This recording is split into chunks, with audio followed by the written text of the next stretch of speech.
I'm Scott Scruggs, the pastor of Northshore Community Church. Over 50 years ago, 23 men and women gathered together in a garage right here in Kirkland, Washington, to start a new church. They wanted to create a place where you could come as you are and be loved as you are. A place where the Bible is taught in a way that's clear and relevant. A place where the focus wasn't on themselves, but always on their neighbors, the next generation, and those in need.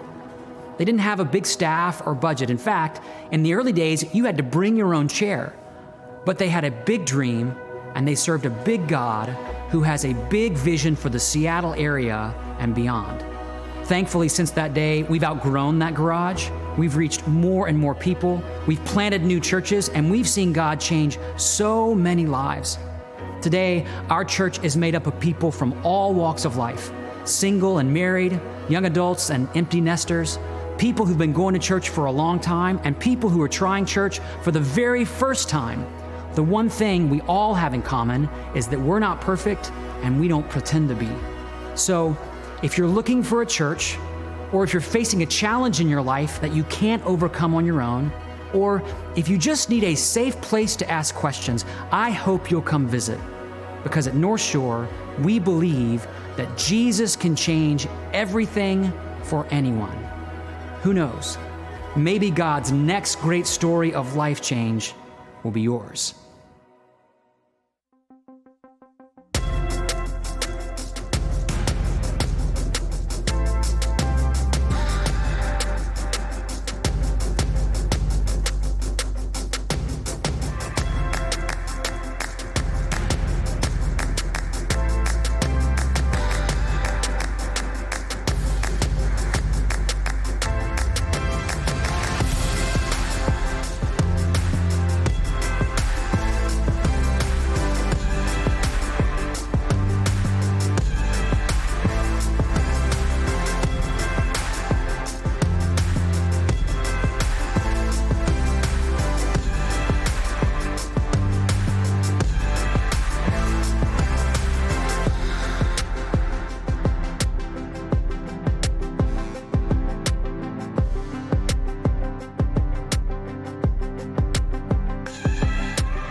Well, thank you so much for joining us today. My name is Brandon. I'm one of the pastors on staff here at Northshore. And we're just going to take some time together and focus on Jesus. I know our minds and our hearts are probably in a lot of different places right now, but God has exactly what we need. And God is going to continue to use this season that we're in to do good work in our lives and in the lives of a lot of other people. And so He is our hope today. Let's rest in Him. Let's sing to Him together wherever you're joining us from. And again, thank you so much for being with us today. Let's go.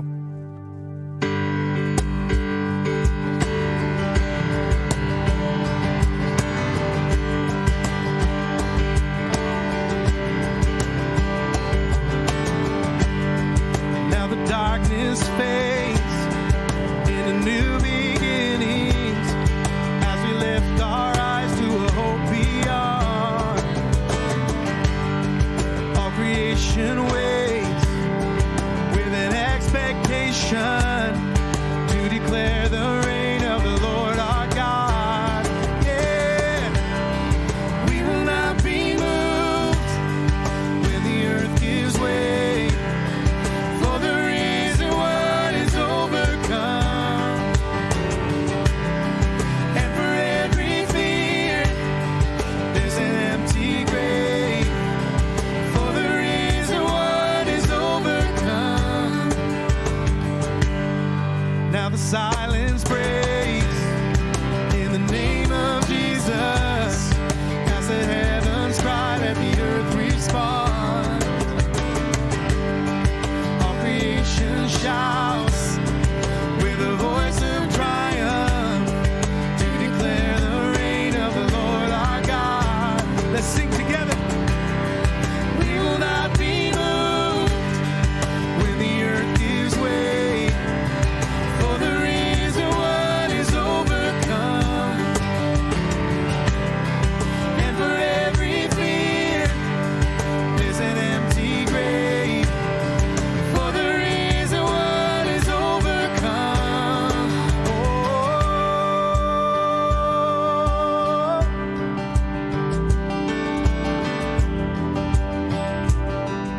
Sing, He shall reign forever. He shall reign forever. Strongholds now surrender, for the Lord our God is overcome. Who can be against us? Jesus our defender. He is Lord and He has overcome. He shall reign forever. Strongholds now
In Psalm 30, the word of God says this: "You have turned my mourning into joyful dancing. You have taken away my clothes of mourning and clothed me with joy, that I might sing praises to you and not be silent. O Lord, my God, I will give thanks to you forever." Today, God wants to turn your mourning into dancing. And I don't know where you are right now or what you're going through, but I can guarantee that if you press into God, He will press into you. And sometimes it's hard to see beyond our circumstances. So I want us to take a few moments and just ask God for His peace, for what we need as well. So let's take a few moments in your home, wherever you are, and just talk to God. Spend some time with Him today.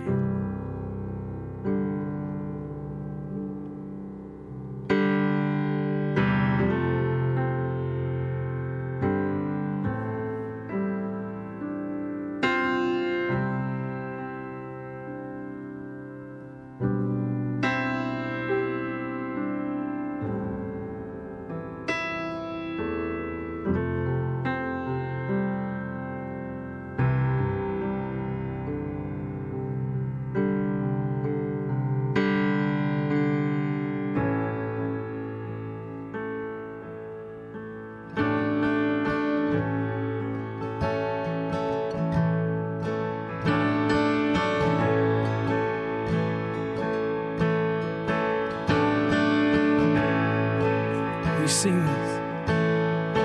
I searched the world, but it couldn't fill me. Man's empty praise treasures the fame I never knew. Then you came along, put me back together.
Turn seas into highways. You're the only one who can. You're the only one who can. Oh, there's nothing better than you. Oh, there's nothing better than you. Oh, there's nothing. Nothing is better than you. Oh, there's nothing better than you. Oh, there's nothing better than you. Oh, there's nothing. Nothing is better than you.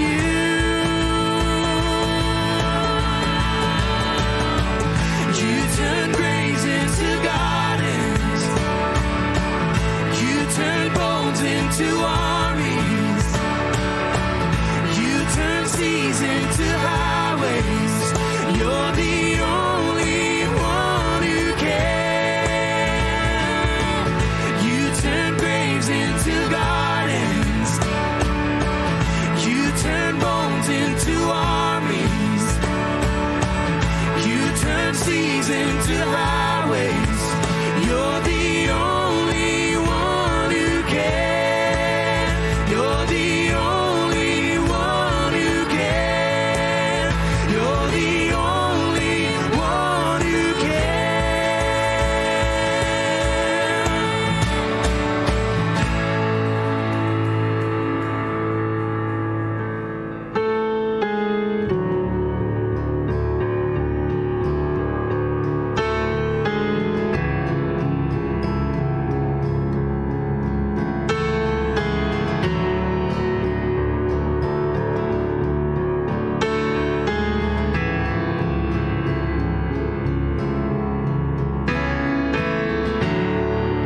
Walking around these walls, I thought by now they'd fall, but you have never failed me yet.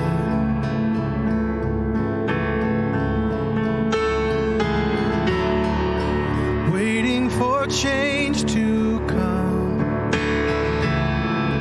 knowing the battle's won, but you have never failed me yet.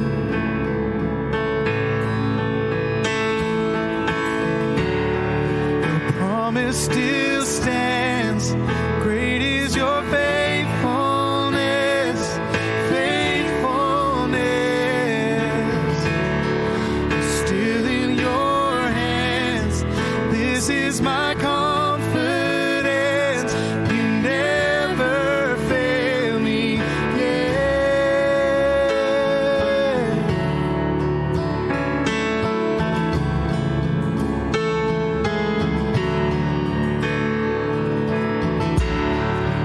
I know the night won't last. Your word will come to pass.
Sing your promise.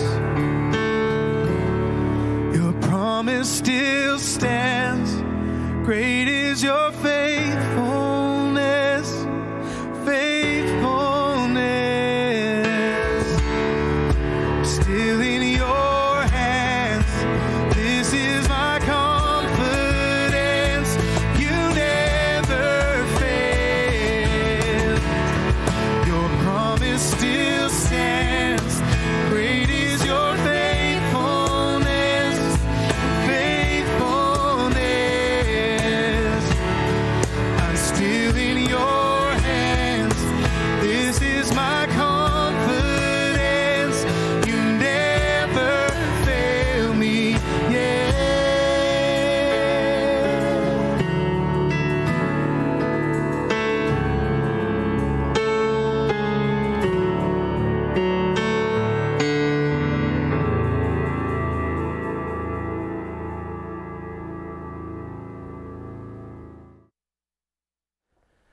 Well, thank you again for being with us today online. I'm Jonathan Wolfgang. I'm part of the team here, and we are so glad to have you here with us to spend part of your day in this important way. You know, it's been overwhelming to see the number of people who've been engaging and participating in some of these online experiences that we've been offering. And we've been hearing so many stories about how people are connecting, how they're engaging. I mean, what an incredible gift it is to have the technology that we have. And we are so glad that you're here with us. Just this last week, I heard a story about a woman who's part of Northshore who has an older friend who doesn't have access to some of the technology that many of us have become so accustomed to and even dependent on during this season. And so each day, when at 9:30 a.m., one of our staff goes on and does the morning devotional at 9:30 on Facebook Live, or each Sunday when we stream our services, this woman's been calling her older friend and putting it on speakerphone so that they can participate and listen together. And she wrote to let us know how much that's meant to her and to her friend, to be able to find encouragement and strength at a challenging season like this. You know, in the middle of all this, that is good stuff. And we love hearing those kinds of stories. And here's the reality. The reason those things are happening is because so many of you have been so incredibly generous as part of this church. You know, it's as hard as it is to not be able to come together physically. Giving is one of those ways that we can continue to unite. We sort of lock arms to do more together than any of us could ever do on our own. And that giving is making a huge difference.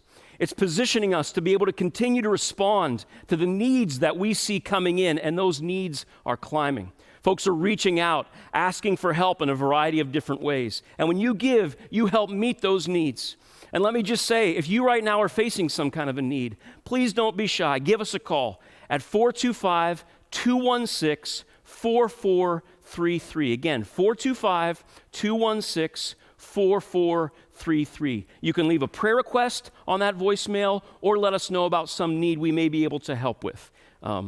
But by us being generous, we're able to meet those needs. And it also helps us as a church stay on good, solid financial footing so that when we get out of this, and friends, we will get out of this, we're able to continue to make the kind of impact that God has been making through this church for now more than 50 years.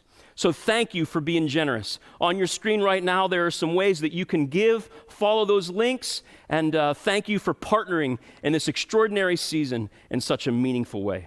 Well, today, I'm so glad you're with us because we're kicking off a brand new series that I think is so important for our time. The series is called Unshakable. And in just a second, Scott's going to come and kick off that series for us all together. So thanks for being with us. We're glad you're here.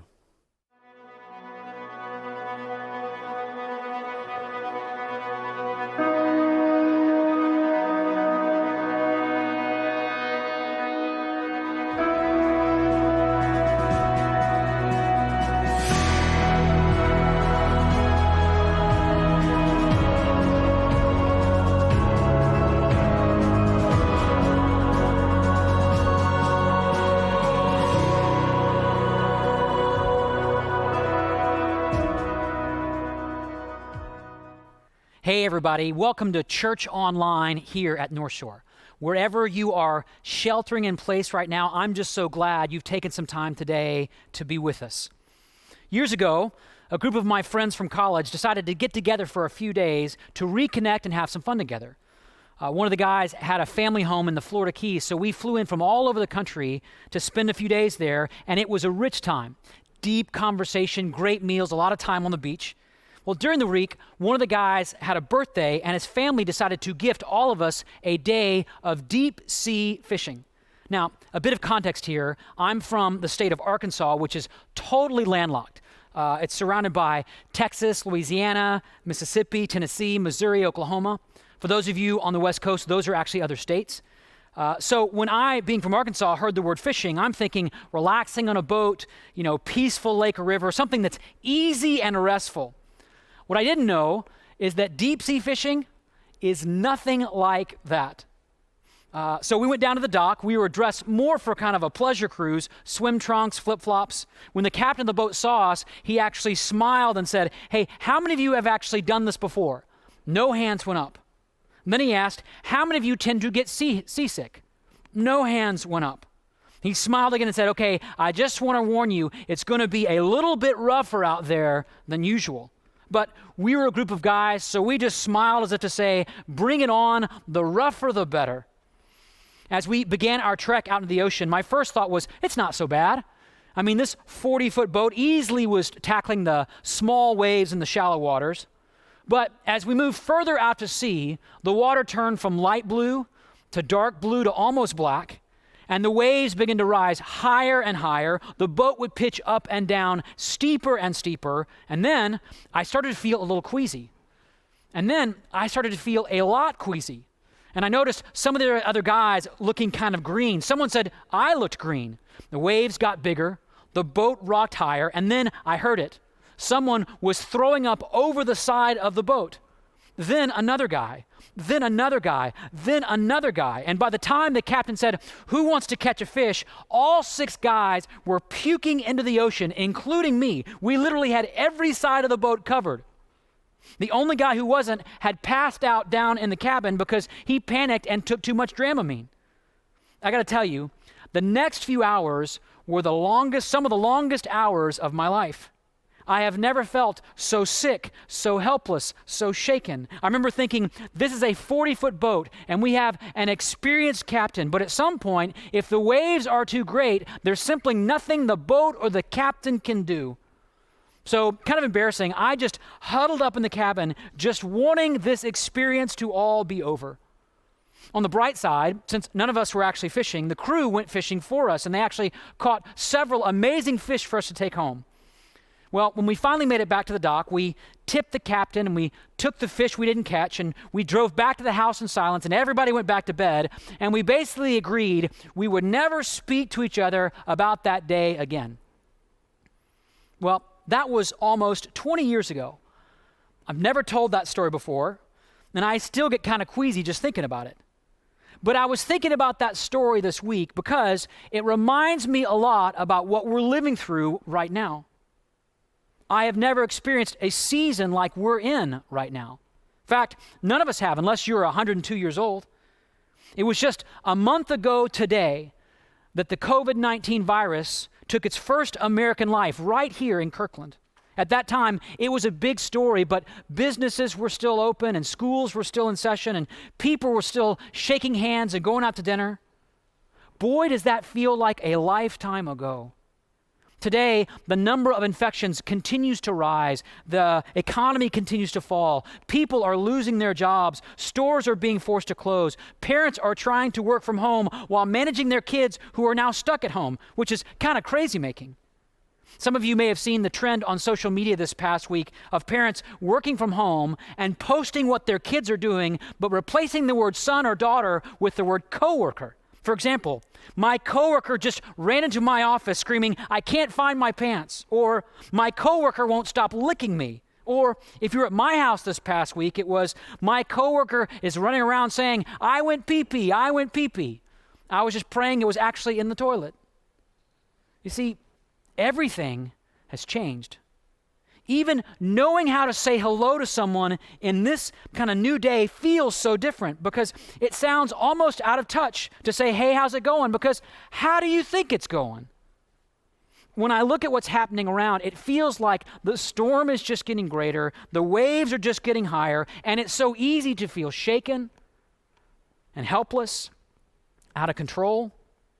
And to be honest with you right now, I've had some of those feelings. I've had some of those moments. When I think about my kids, I can feel this deep sense of fear about how this is going to impact their life. I've got close friends and family members who are exhausting their savings just to trying to avoid going out of business. And I'm hearing more and more stories in our community about people who are getting sick. You know, it's one thing to struggle to stay healthy. It's a whole nother deal when someone you love is sick. I've been thinking about it this way. For years, I've been trying to drive the little boat that is my life, trying to improve my skills as my own personal captain, and trying to improve the security of my little boat. Good investments, healthy savings, the right insurance. Because the formula we all tend to live by is the better I can pilot my boat or shore up my life, the more secure I will be. That's what drives the way we live. It drives the way we work. It drives the way we store up our resources. That's what drives people to make run on grocery stores. If I just have all the toilet paper, my boat will survive the storm. But here's the problem.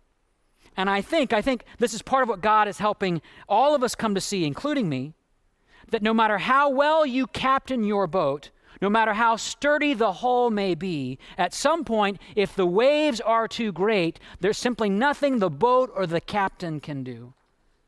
So question for each of you. How's it going in your little boat? Maybe you're feeling shaken. Maybe you're feeling overwhelmed. Maybe you can't stop reading the headlines or following the markets. Maybe fear has taken a grip inside your heart and it won't let go. Maybe you're still trying to cling to that sense of control. You know, if I just stock up the right groceries, if I just sell the right part of my portfolio, I can stay on top of this. You know, one of the things you see the virus doing in our world right now, it's shattering the idol that's so long been at the center of American life, the idol of control. That being a really smart captain or having a well-secured boat means you can somehow control the waves. But here's the thing. You can't. And I can't. There's an old psalm in the Bible that puts it this way. The writer says, "Who stills the roaring of the seas, the roaring of the waves, and the tumult of the peoples?" Well, I can't, and you can't. And here's the thing, the government can't, technology can't, the media can't, religion can't, but, and here's what I want to talk with you about today, there's someone who can. And so I want to take the next few moments to tell you about him. He lived 2,000 years ago, but his influence still lives on today.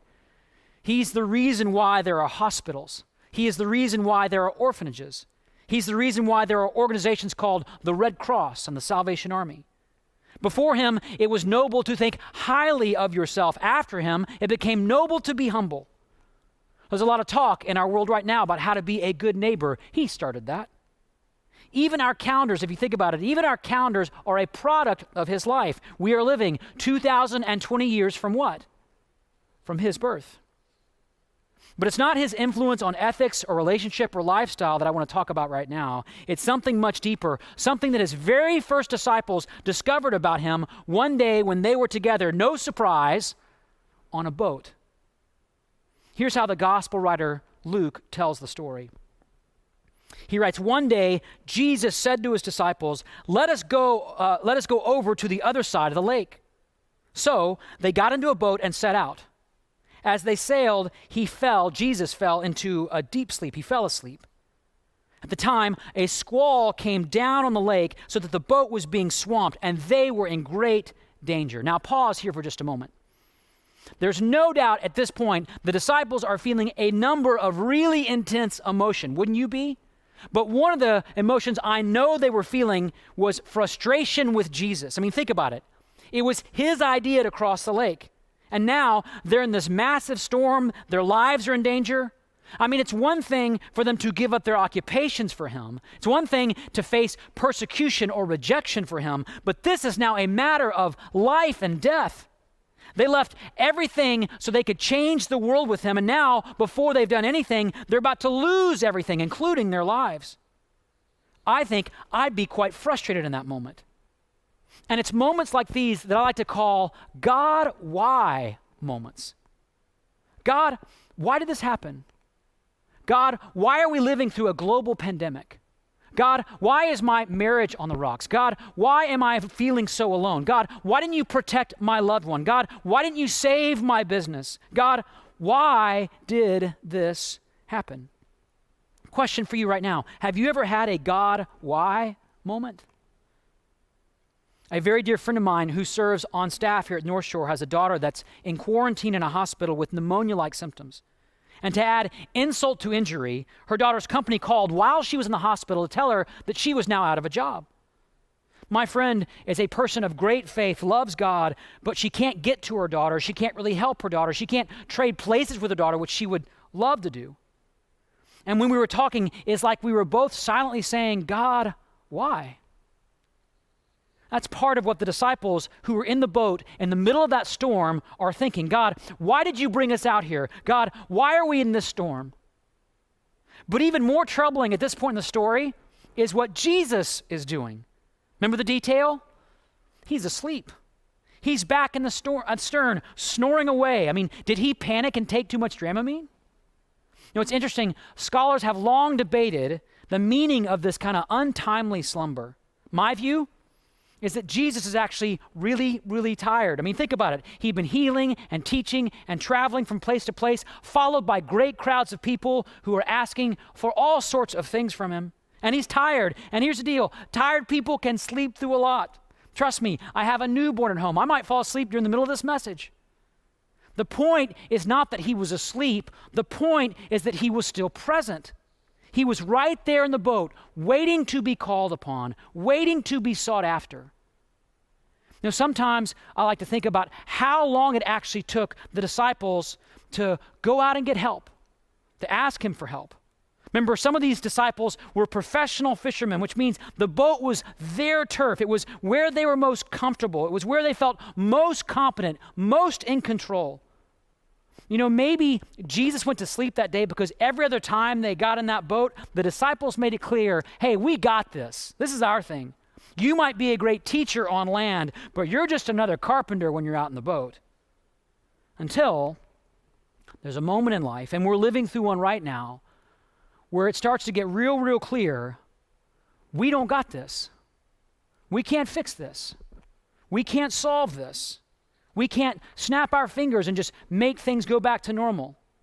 You know, right now, every day when you read the news, the waves are just getting higher and higher and higher. And at some point, and maybe this is the moment you're in right now, at some point, we all realize, I can't control this. I can't manage this. I'm at the end of my rope.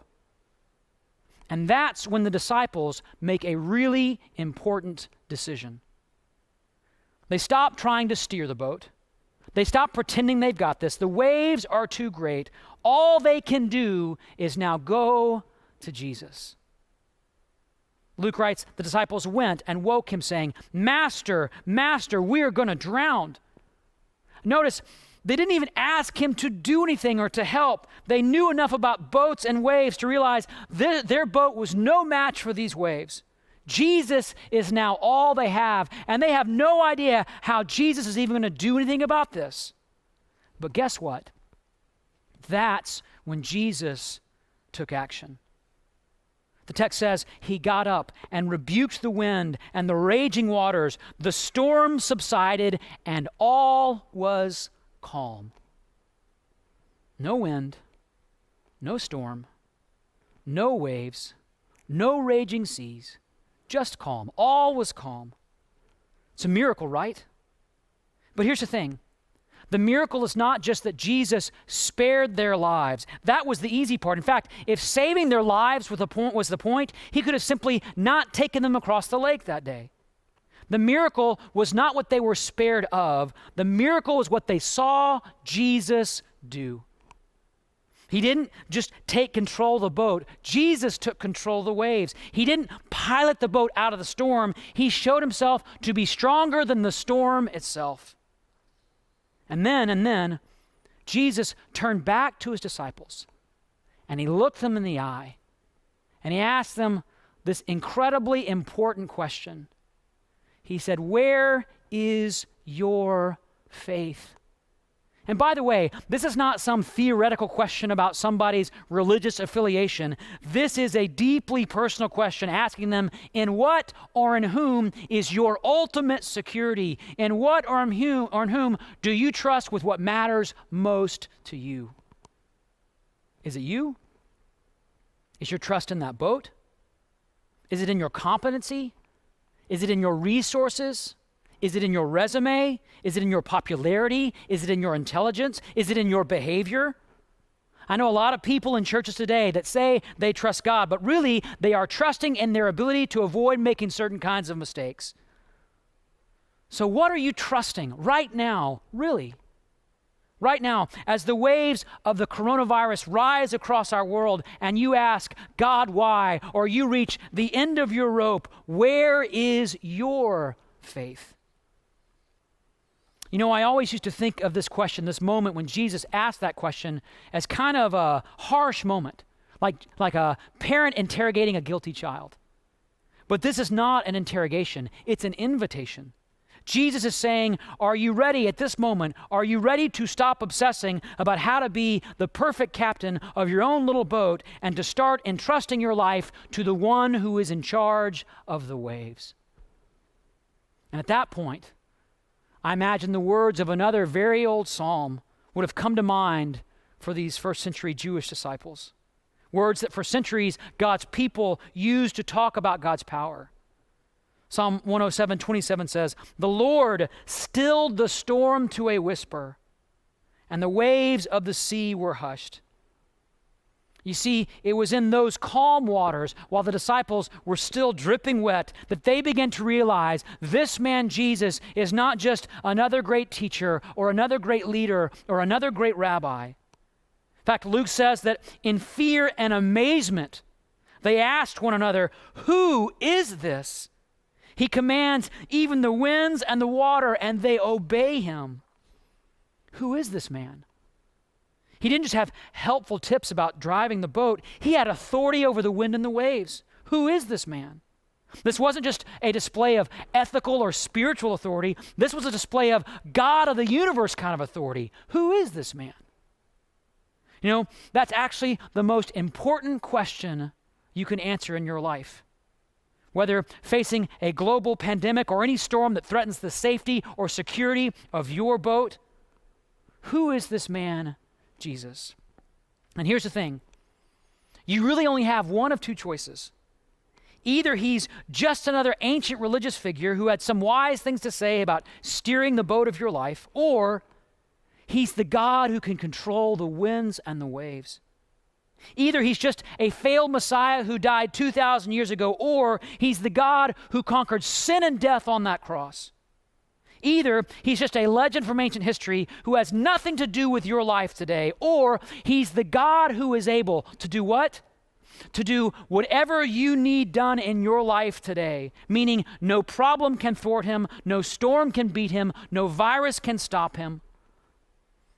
I love how a Christian psychologist and writer named Henry Cloud put it. He said, the crisis wasn't over when they got to the other side of the lake. The crisis was over when Jesus got in the boat because of who he was. You see, Jesus went out on the boat that day to show these shaken disciples in the shakeable world, I am the unshakable God who is with you in the storm, not just so you can improve how you steer the boat, but so that you might know who's in charge of the waves. That's why Jesus came into the world. That's why Jesus went out on the lake that day in the storm. That's why Jesus went to that cross. Because here's the thing. When you realize that Jesus is all you have, you discover that Jesus is all you need. And right now, in this moment, wherever you are, whatever's going on, however you feel, however shaken your heart is, Jesus is all you need. Maybe you're wondering how you or your family are going to make it through this season. Maybe you're afraid the waves are too high, your boat is too weak, the winds are too strong. Maybe you're just now waking up to the fact that no matter how much you have or make or do or accomplish, at some point, if the waves are too great, there's simply nothing the boat or the captain can do. So maybe it's time right now in your life to simply trust Jesus. Because right now, Jesus is inviting you to let go of the I've got this mentality and to surrender your life, your future, whatever matters most to you into his unshakable hands for the very first time, or maybe to do this for the first time in a long time. And I'm going to give you a chance to do that, to have that moment with Jesus in just a moment. But before I do that, I want to close with a story about a storm that's still very much in progress. About a man in a storm that's still very much in progress. His name is Corky Swanson. Some of you know him. He and his wife Shirley have been part of our church for many years. Corky is one of the most joyful and faithful people I know. In fact, every time I see him, he has a word of love or encouragement for me. Every time I speak, he thanks me for the message, even if it's a really bad one. Corky loves to tell people about Jesus. Corky loves to pray for people. He actually works at a golf course, and he's created a little sacred space on that golf course where he's planted little golf tees for all the people he's praying for. When I play golf, I'm too busy asking God to help me with my short game to care much about other people, not Corky. In fact, when our son Jude was born, he sent me a picture of the letter J formed in golf tees, and he prays for our son every time he goes by that spot. And he's just so filled with joy. In fact, every time I ask him, how are you doing? He smiles and says, phenomenal. Some of you have heard him say that. Well, just over a week ago, a storm blew into Corky's life. He was diagnosed with pancreatic cancer, and the doctors are still working on a full prognosis and treatment plan. But to make matters worse, with the hospitals overwhelmed with coronavirus patients, he's having to wait longer for his treatment. And because he's high risk for infection, he and his wife Shirley are isolated in their home. They can't see family in person. They can't even hug their grandkids. Talk about getting your boat rocked. Talking about a God, why moment. Talk about being at the end of your rope. And you would think this is a moment to fall into fear or despair. But when I called to check on him, he said, without skipping a beat, as he always does, and I said, how are you doing? He said, I'm doing phenomenal. A few days later, he texted me saying this, I couldn't do this without my wife Shirley and you and all those praying on my behalf. I can't believe how weak I am already. My driver only went 310 this morning. By the way, I think we might have a few people now interested in checking out Northshore.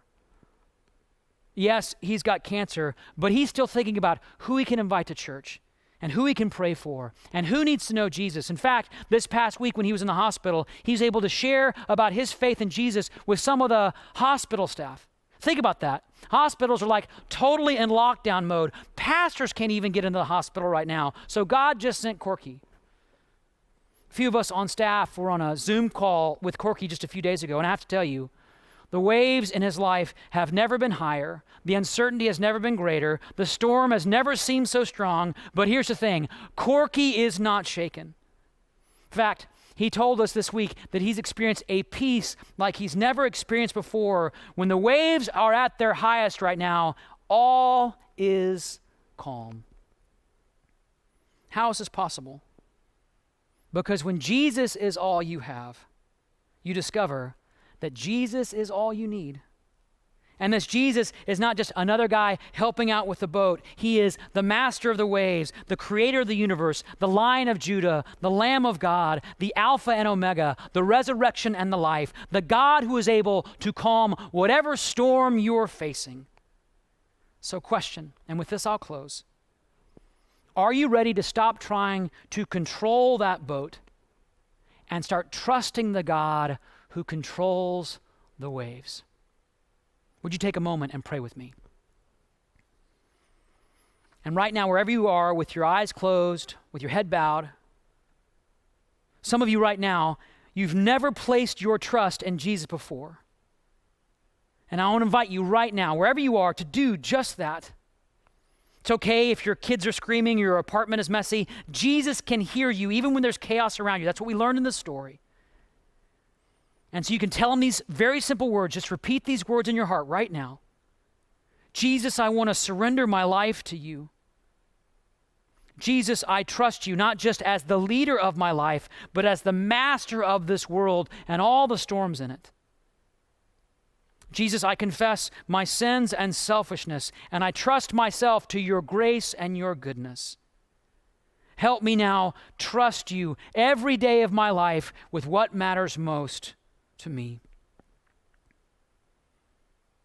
And for all of you who've prayed that prayer, I want you to know your eternity has changed. Well, thank you again for being with us today. I hope these moments have helped bring you a renewed sense of confidence and peace in this God who controls the waves. And as Scotty said, if you made a decision today to follow Jesus, you need to tell somebody about that. Let us know. We'd love to celebrate with you. You can either text My Faith, one word, to 97000, or make a comment there in the comments section so that our moderators can follow up, or direct message us just to let us know how God's at work in your life. We'd be tickled to come alongside and help however we can. We even have a little gift that we'd like to send you this week. So please let us know how God's at work in your life. Now, as hard as it is to believe, 2 weeks from today is Easter. And we are so excited to celebrate together in this very unusual season. It looks unlikely we're going to be able to gather as we have in the past, but this is one thing we are going to do. We are going to celebrate what happened that very first Easter and the way that miraculous day is still giving us hope in our world at this moment. And I hope you're already thinking about who you might want to invite virtually to be part of that experience. Keep an eye on our Facebook page and our website this week for new tools to invite your friends that I hope you'll take advantage of. One thing's for sure, this will be unlike any Easter any of us have ever experienced in our lives. And yet that doesn't change the fact that we can celebrate the miraculous new life we can have because of Jesus. This God who is unshakable. Now, one last thing. If you haven't been to our website lately, I hope you'll stop by because there's a whole new set of resources that I think you'll find valuable during this season. And of course, go over to together4.com for a whole list of ways you can serve and we can be together for our neighbors and those in need during this time. So we love you guys, and we're so grateful that you've been with us. And I want to leave you with the encouragement that I've been given myself and to so many of my friends through this season. Keep the faith and carry on. I hope you'll do that this week, and we'll look forward to seeing you soon.